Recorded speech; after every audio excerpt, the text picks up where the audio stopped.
മൂക്കുത്തി അമ്മൻ 2വിന്റെ പൂജ കഴിഞ്ഞതിന് പിന്നാലെ ചിത്രത്തിന്റെ ബജറ്റിനെയും പ്രതിഫലങ്ങളെയും സംബന്ധിച്ച വിവരങ്ങൾ പുറത്തുവരികയാണ്.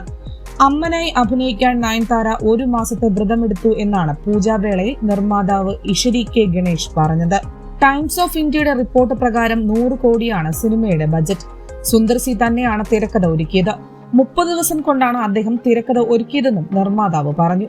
പാൻ ഇന്ത്യൻ ചിത്രമായി ഒരുങ്ങുന്ന ചിത്രത്തിനായി നയൻതാര വാങ്ങിക്കുന്ന പ്രതിഫലം 12 കോടിയാണെന്നും റിപ്പോർട്ടുണ്ട്. അതായത് പൊതുവിൽ ഒരു സിനിമയ്ക്കായി നയൻതാര വാങ്ങുന്ന പ്രതിഫലമാണിത്. സമീപകാലത്തിറങ്ങിയ പല സിനിമകളും പരാജയപ്പെട്ടെങ്കിലും പ്രതിഫലത്തിൽ ഒരു വിട്ടുവീഴ്ചയ്ക്കും നയൻസ് തയ്യാറാകാത്തതിനെതിരെ മുൻപ് പലരും രംഗത്തെത്തിയിരുന്നു. മഹേഷ് നാരായണ സംവിധാനം ചെയ്യുന്ന മലയാള ചിത്രത്തിൽ കഴിഞ്ഞ മാസം നയൻതാര ജോയിൻ ചെയ്തിരുന്നു. ഒരിടവേളയ്ക്ക് ശേഷം മമ്മൂട്ടിയും മോഹൻലാലും ഒന്നിച്ചെത്തുന്ന ചിത്രത്തിൽ കുഞ്ചാക്കോ ബോബൻ, ഫഹദ് ഫാസിൽ തുടങ്ങിയവരും പ്രധാന വേഷങ്ങളിൽ എത്തുന്നുണ്ട്. അതേസമയം അരമനൈ 3 ആണ് സുന്ദർ സിയുടേതായി ഏറ്റവും ഒടുവിൽ റിലീസ് ചെയ്തത്. കലകലപ്പ് 3, വിശാലിനൊപ്പമുള്ള ഒരു ചിത്രം എന്നിങ്ങനെയാണ് സുന്ദർ സിയുടെ അണിയറയിൽ ഒരുങ്ങുന്നത്.